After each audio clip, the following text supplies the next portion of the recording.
Penny demands to know your intentions. Are you allied with her? Do you not know of her intentions, of her history? She once tried to destroy your species, and now you do her bidding. Intruder entering Medical Sector A. You talking to me? Well, then who the hell else are you talking to? Talking to me?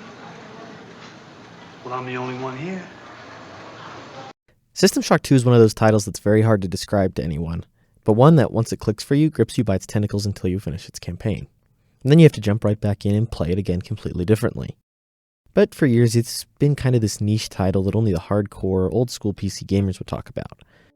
Among first-person shooters of the late 90s, it was overshadowed by games like Half-Life, Quake 3, Unreal Tournament, and many, many more. But those of us who have experienced it would always talk about how good it was and what a unique experience it was traversing the Von Braun. Now for the 25th anniversary of this game, Night Dive has put out a remaster for both PC and consoles, and it promises to bring the cult classic to modern audiences in a way that could never have been thought possible in 1999.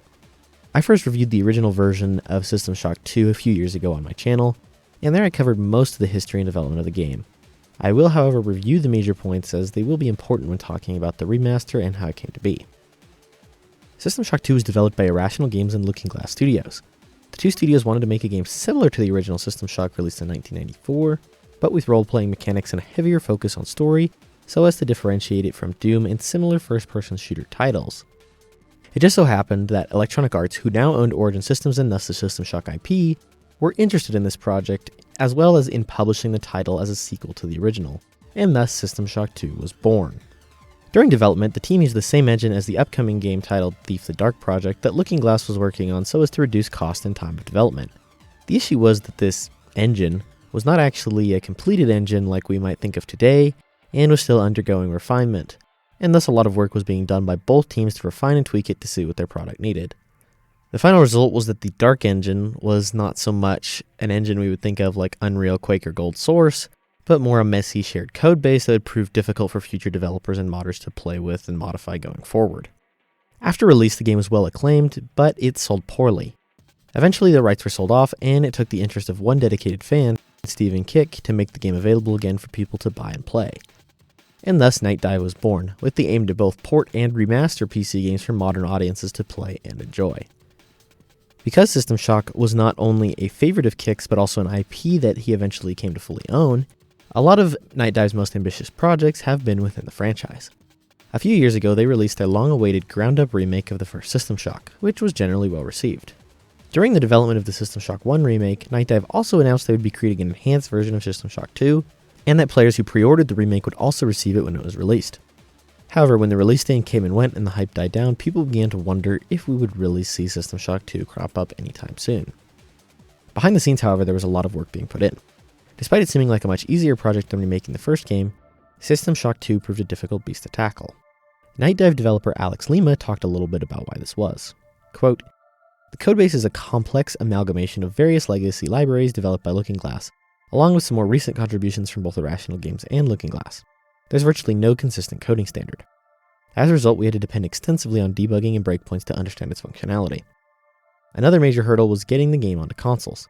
The Dark engine was only used for PC games, and even then for only 3 of them, so just getting the game to run on console hardware 25 years later is a small miracle.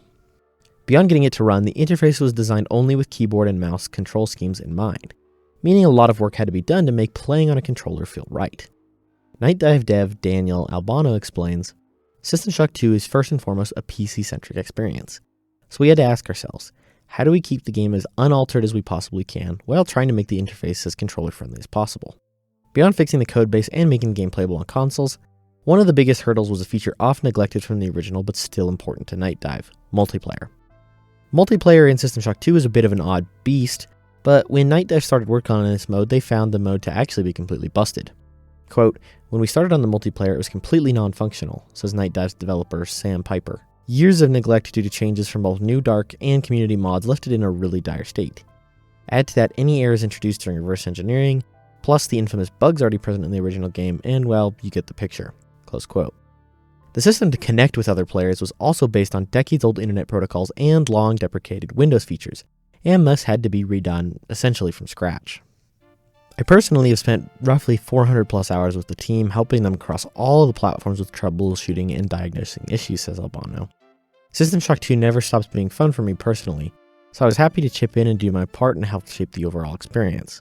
Though I may need a break from the game after we ship, I'll be seeing assert messages in my sleep, close quote. Between these problems, one promised feature did unfortunately have to be dropped. Early on, it was teased that the remaster would fully support playing in virtual reality. However, when it came close to release date, Stephen Kick revealed that Facebook was the one who had initially supported development of VR for the game. But they had later chosen to cancel it along with a number of other VR projects as part of scaling back their investment in the medium. Hopefully one day we can get VR added as a patch or quality mod, but in the meantime we'll have to settle with playing it on a flat screen. On June 26th of this year, the game finally released as System Shock 2 25th Anniversary Remaster on PC storefronts.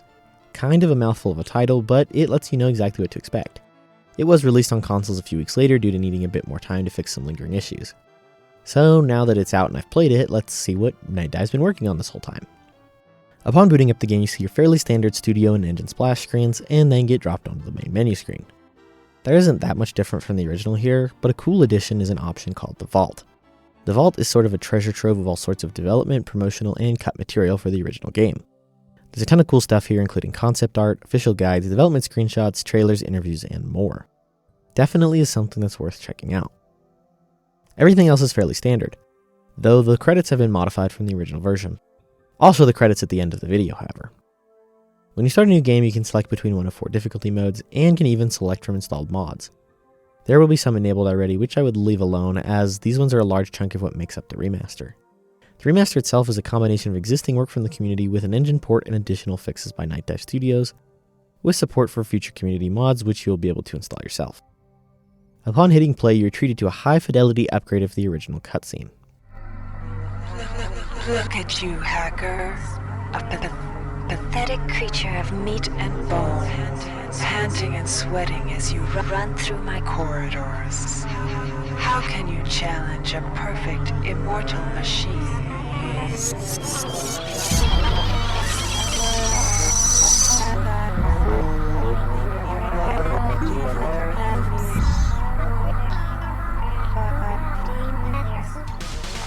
In 2072, a rogue artificial intelligence known as Shodan lost her mind. In her limitless imagination, Shodan saw herself as a goddess, destined to inherit the earth. That image was snuffed out by the hacker who created her.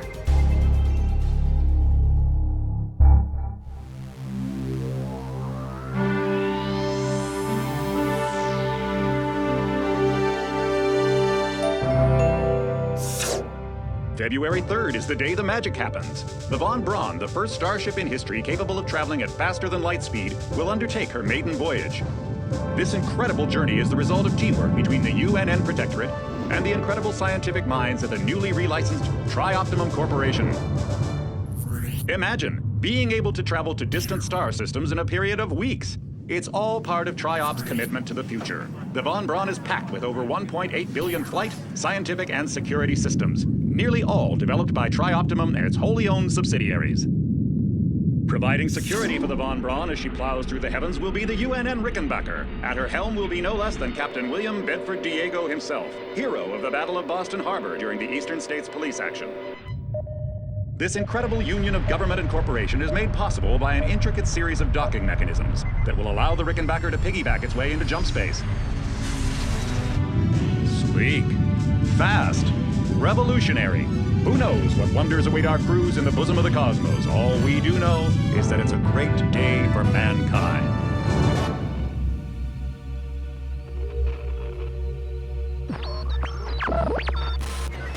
This is Dr. Marie Delacroix of the UNN Von Braun. We've been hijacked by an unknown force. Ship security has been compromised. Do not allow the ship... Repeat, do not allow the ship to leave under any circumstances. I don't know what we're up against here.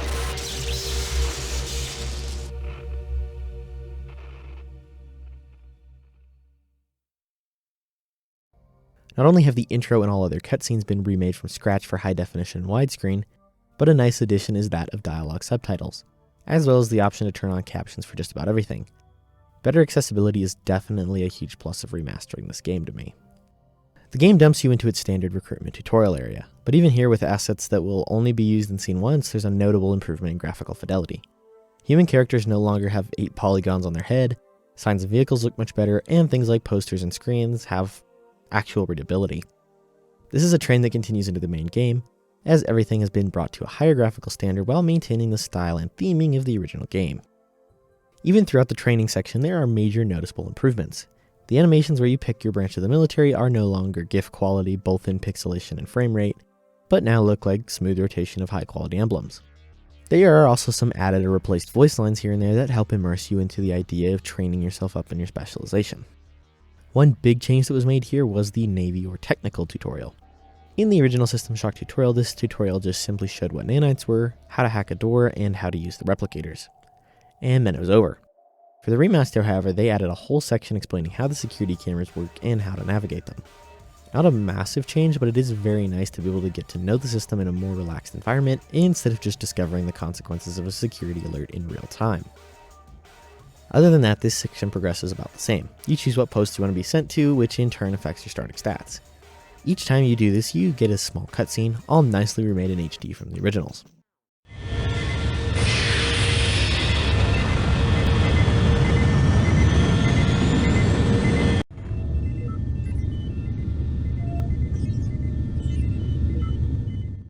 Finally, your grunt gets stationed on the Von Braun, and the game itself begins.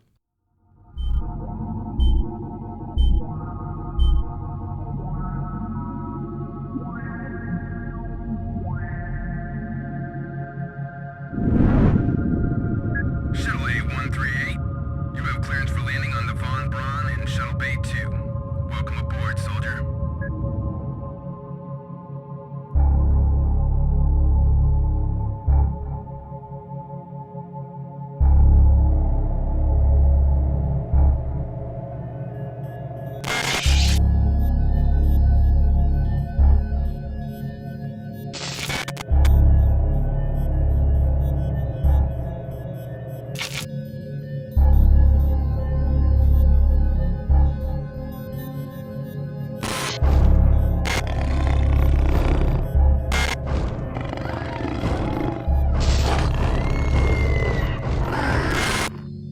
Reinitializing memory strings. Restoring patient memory. Restoring memory. Restoring memory.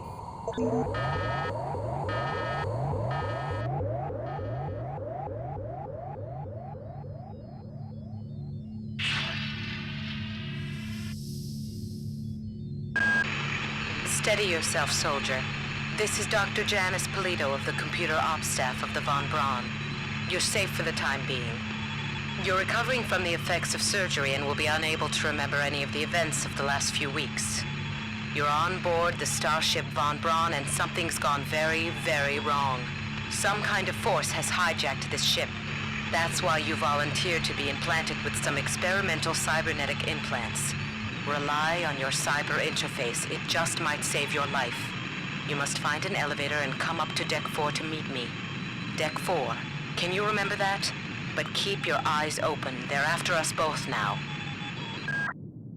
All of the improvements I noted in the intro translate into the main game as well. Better textures, better material properties like gloss and transparency, and just the feeling that what was old is new again. I honestly did not realize how big the jump was until I went back to the original, as the remaster does an excellent job of making how you remember the game looking and feeling come to life and actually being the truth. Anyways, upon waking up, you are greeted by a Dr. Polito, who tells you in no uncertain terms that while you recovered from cyber surgery, everything became a mess. Why you were put there is a mystery, but all is answered in the course of the story. One of my major concerns when this remaster was announced was that certain enemies, weapons, and more would be drastically changed from their original looks, as was done by some mods over the years. For example, System Shock 2 Rebirth completely changed the look of cyber midwives from creepy and unnerving to this. Why are you the way that you are? Luckily, none of that is the case here, as every texture and model has been faithfully remade to reflect the original intent. The enemies are all still as grotesquely creepy as in the original. Many of them are revealed throughout the story to be converted humans, and they still maintain that. The zombies have a parasitic worm that extends from their gut up into their head with the intestines spilling out. The cyborg midwives are as horrifying as ever, with robotic legs that now seem to shine and faces that are more scary to look at.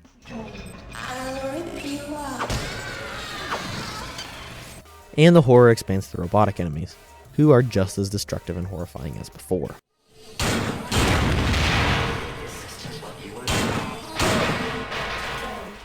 With the android enemies, however, it appears there's been a minor upgrade. While shooting at them, they slowly have bits blown off and then explode, instead of just going from fully intact to an exploded pile of bolts. This is a fairly minor change in the grand scheme of things, but it does go beyond just a fresh coat of paint and adds that little bit of immersion to the combat and the world. Of course, the real horror elements of System Shock come from the sound design. All of that has been retained, and I believe that the original audio recordings where they exist have been fully uncompressed and sound better than ever. Audio cues are extremely important to know if enemies are close and if they have been aggroed, and I'm glad to see that that just wasn't messed with here.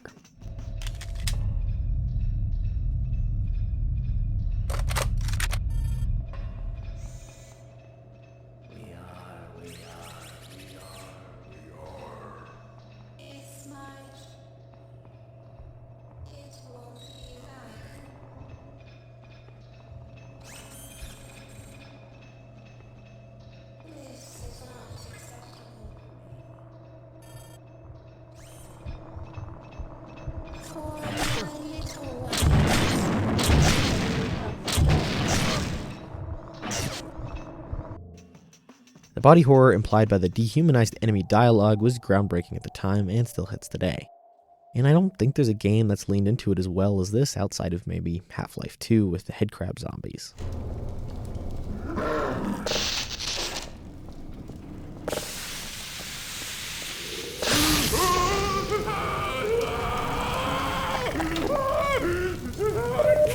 Another thing I do want to touch on briefly is the soundtrack. I talked about this in my previous review, but I think the soundtrack is unnecessarily lambasted, and a lot of reviews I've seen even say to just turn it off. I do really like the environment of the game, especially with the soundscape and the horror elements, but I also really like the soundtrack. I think it brings a lot of energy and tension at places, and I don't think it's obtrusive as other people say. I can even find myself listening to it outside of the game, and that's how good it is. I know there's a tendency in the community to want to emphasize the horror of the game, but I like the cyberpunk atmosphere that the soundtrack adds, and I prefer not to give it up, even if doing so would add a little bit more tension to moment-to-moment gameplay. Plus, I don't think it's as ever-present as advertised, and only seems to really kick in the tensest moments. However, this is your gameplay experience, and if it is heightened by turning it off, that's totally your right to do so.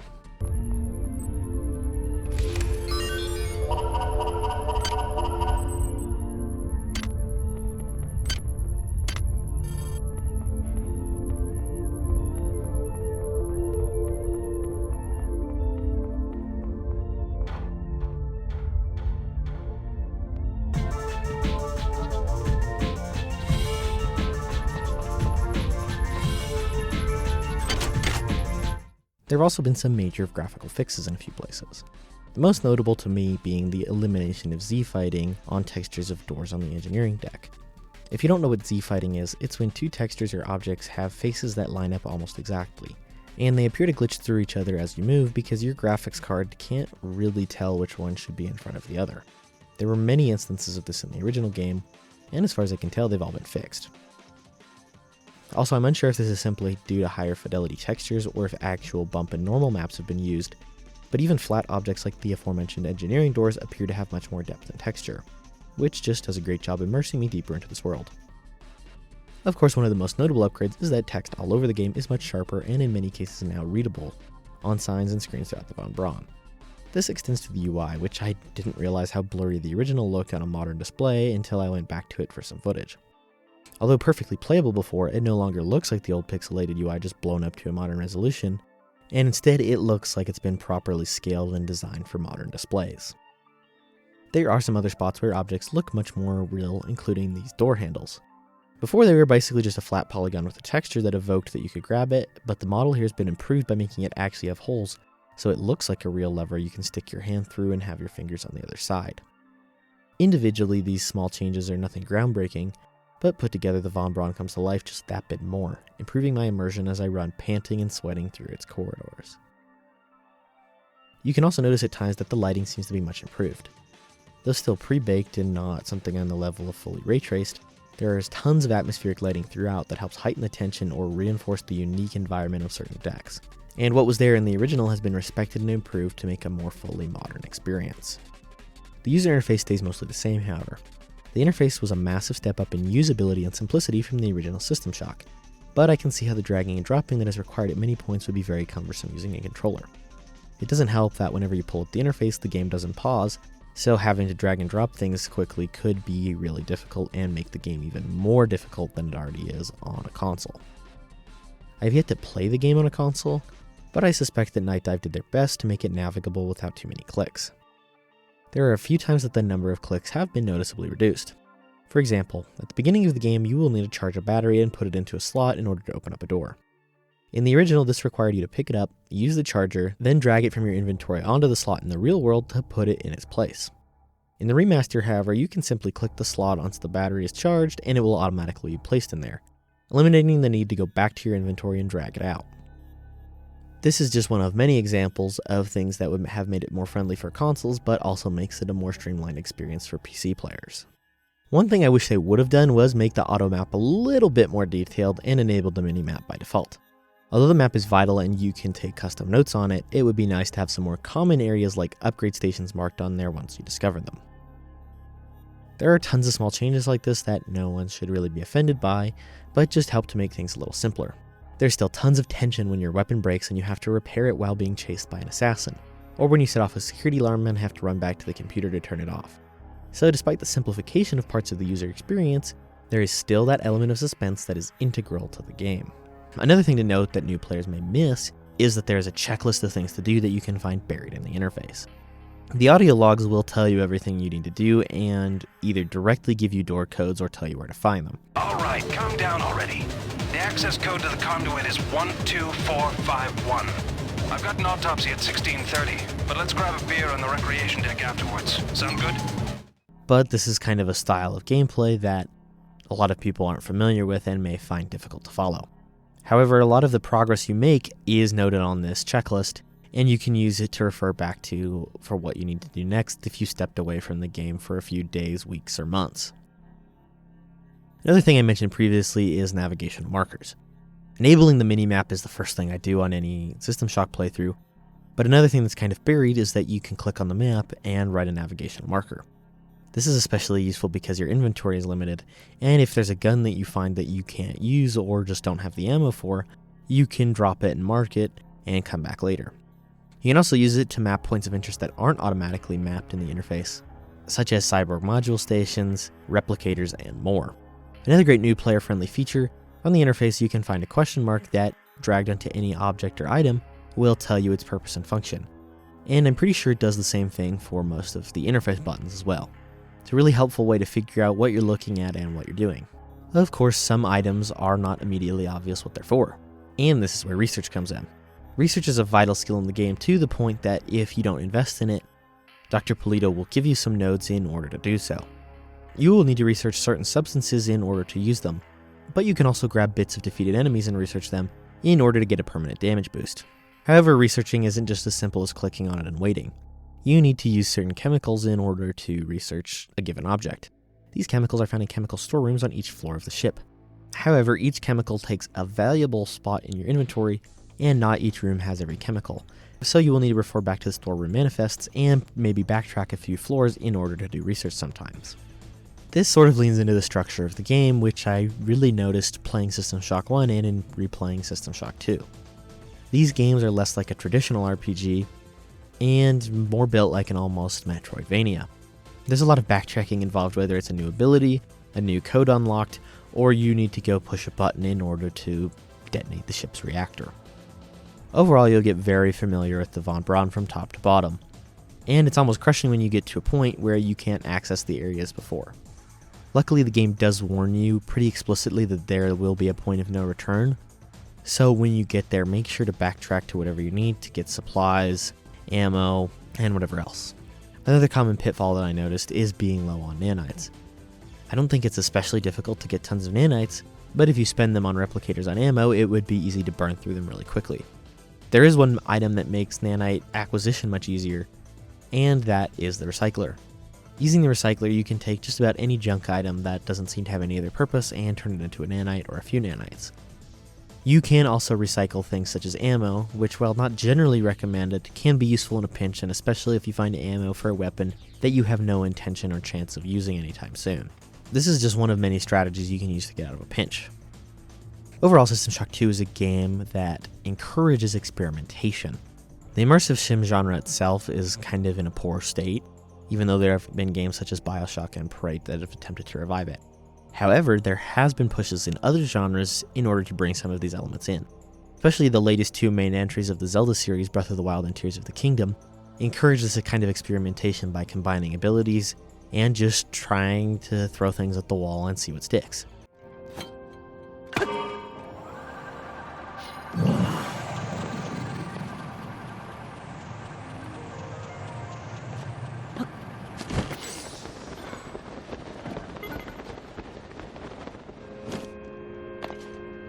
This kind of thinking is explicitly encouraged in System Shock as well.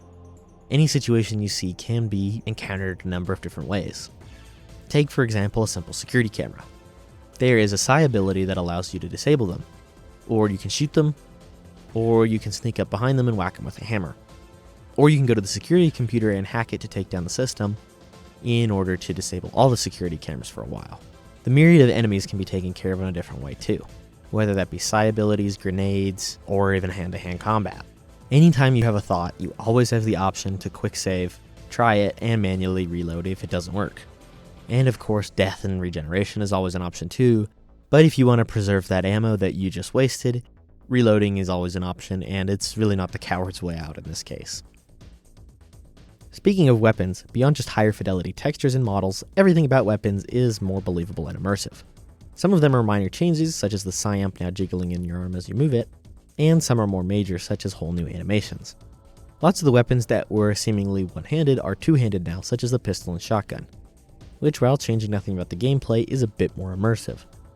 Most weapons got upgraded reload animations too, whereas before they would simply go off of the screen and reappear reloaded. Beyond reloads, just using weapons feels much more fun. There's a bit more movement, action, and life to them. Some of these are idle animations, and some of these are just seeing the slide move when you fire a shot. They've all been made to look much better without turning the game into a generic sci-fi shooter and ruining the aesthetic. Of course, they are all still just as likely to jam at any moment and need constant upkeep, but at least they will look great while doing so. Beyond just up-resing textures and models to slap a new coat of paint on the whole thing, there have been a few tweaks in gameplay that address some complaints that have existed since the game came out in 1999. Probably the most major of these is the placement of the 4th OS upgrade station. OS upgrades are basically perks you can get at certain points in the game, and with there only being 4 times you can get one, you have to be pretty picky about what to spend it on.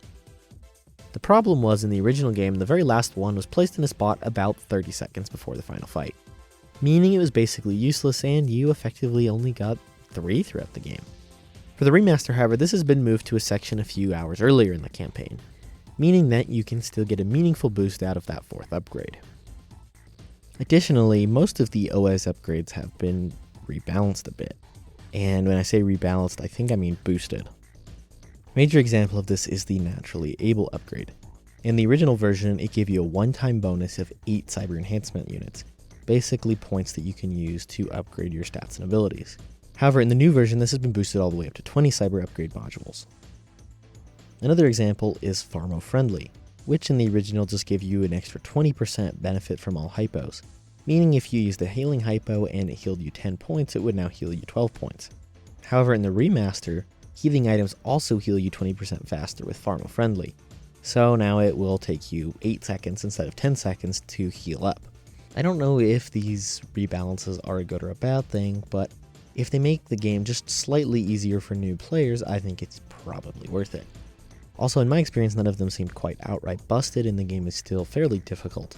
So I think in the end, it's probably a good thing to make them a little more effective, especially with how rare they are.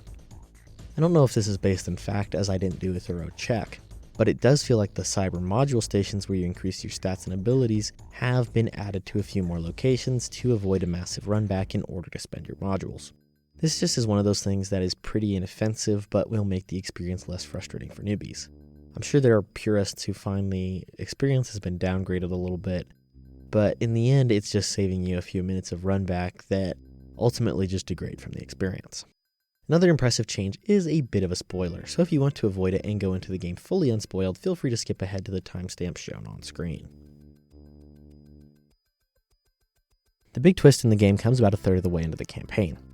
Although it's foreshadowed through audio logs and dialogue heard from the many, which is the hive mind that controls all the enemies in the game, it can still come as quite a surprise. When you finally, after several obstacles and setbacks, get up to Dr. Polito's suite on the ops deck, you quickly see that not only has she been dead for some time, but the ceiling and walls peel away to reveal the person guiding you this whole time has not been a person at all, but the belligerent AI Shodan. Her reveal here is much more dynamic than before, with some depth to her AI face and even some lip sync as was used in the end cutscene. When the history of my glory is written, your species shall only be a footnote to my magnificence.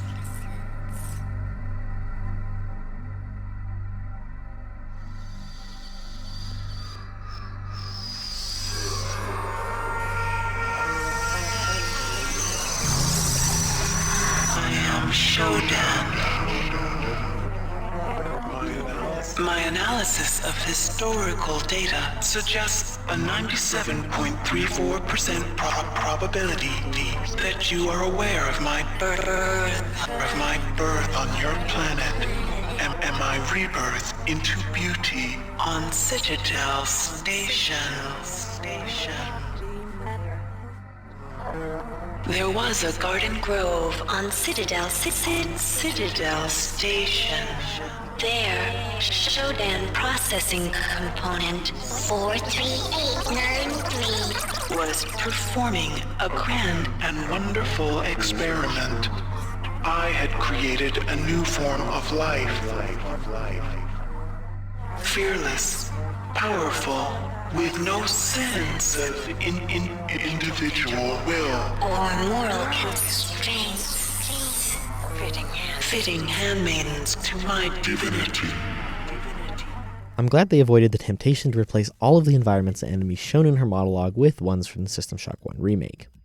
Don't get me wrong, that game looks really good and I love it to death, but it's nice to still have that homage to the original 1994 version preserved in 2025. The ending cutscene has also been very nicely redone, to the point that I would have thought they somehow had access to the original files and just rendered them in 4K 120 frames. But no, Night Dive painstakingly remade these cutscenes from scratch to match the originals, cheese and all. You think to destroy me.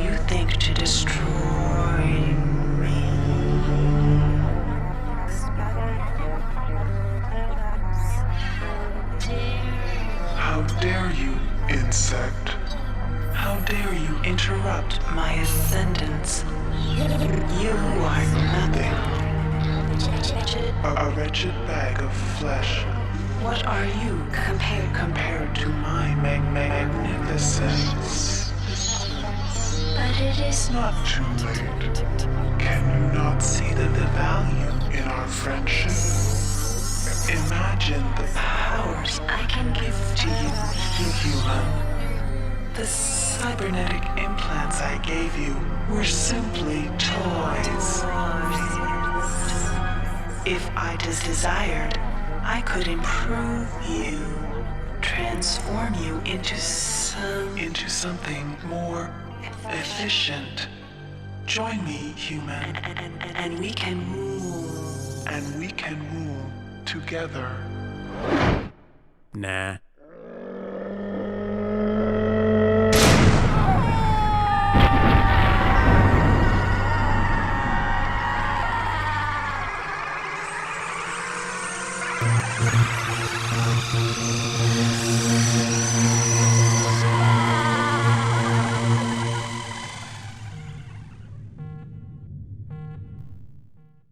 One major upgrade that has been made has been some improvement to navigational aids within the ship.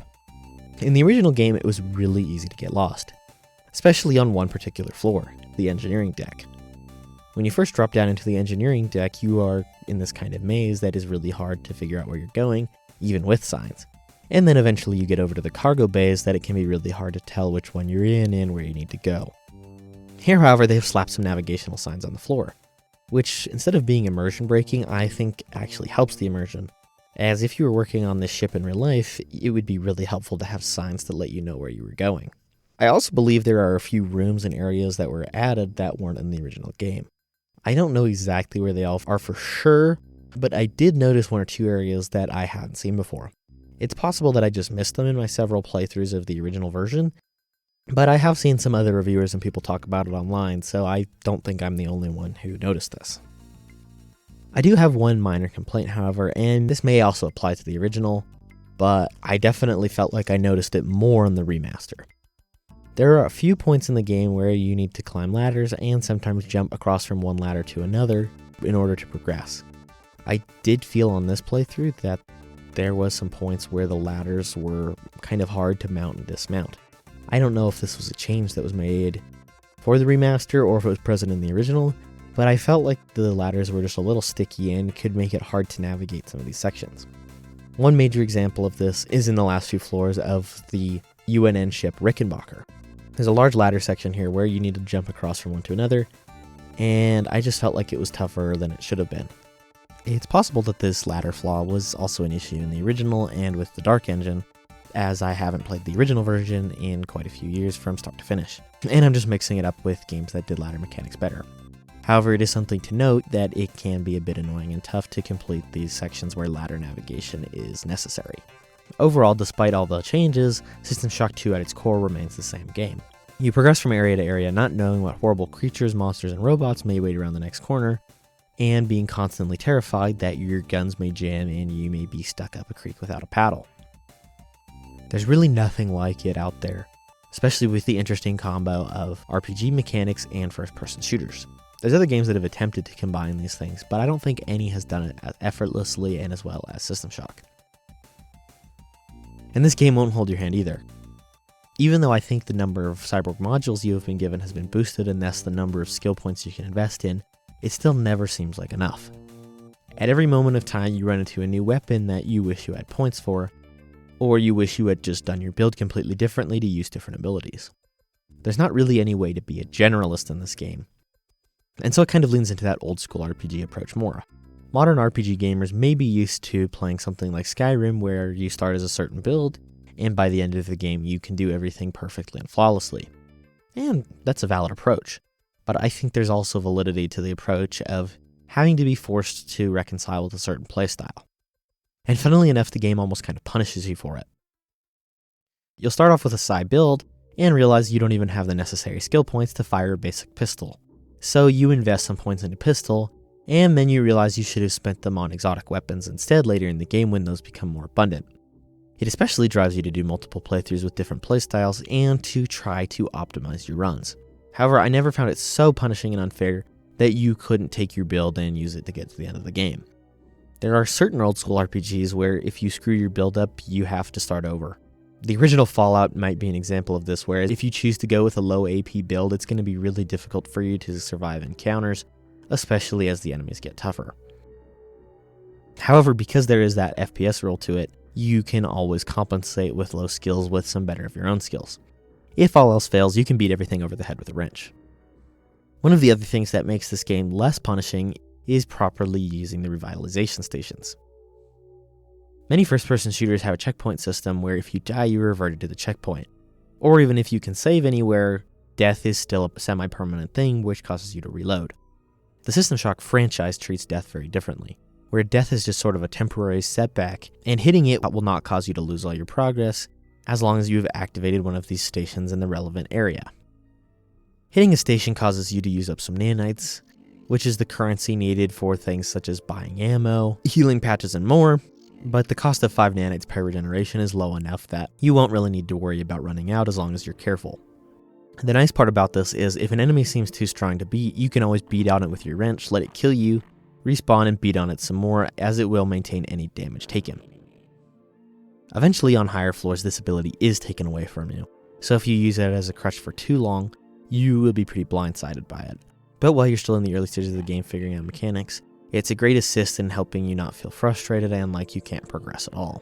These regeneration stations also give you a great goal every time you get to a new floor or area. They always give you something to look for and find, and can add that sense of urgency when you feel like you're in danger. The nicer part too is, unlike the first System Shock game, there's not a very creepy death scene whenever you die.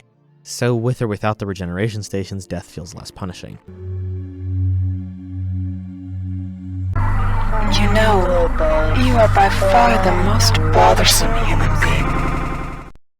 For my time playing it, and having played the original System Shock 2 several times, I think this is a remaster completely worth its salt. Sure, it maybe isn't as pretty as the Oblivion remaster, but that's not what this is trying to be. This is simply the best, most accessible way to play System Shock 2 in 25, with a slew of graphical and gameplay improvements that just make it a bit tighter. Plus, this is the first time the game's ever been on consoles, which will only expose it to a whole new set of players who can get lost in the Von Braun for the very first time. I do think at $30 it is a bit steep. However, as the original has been delisted, this is really the only way to get it. However, when it inevitably goes on sale, even for $10 off, I think this is a completely worthwhile purchase. This is a game that's infinitely replayable, timelessly creepy, and endlessly memorable. I, for one, enjoyed my time on the Von Braun once again, and I'll be coming back to it very shortly, maybe even to beat it on the hardest difficulty.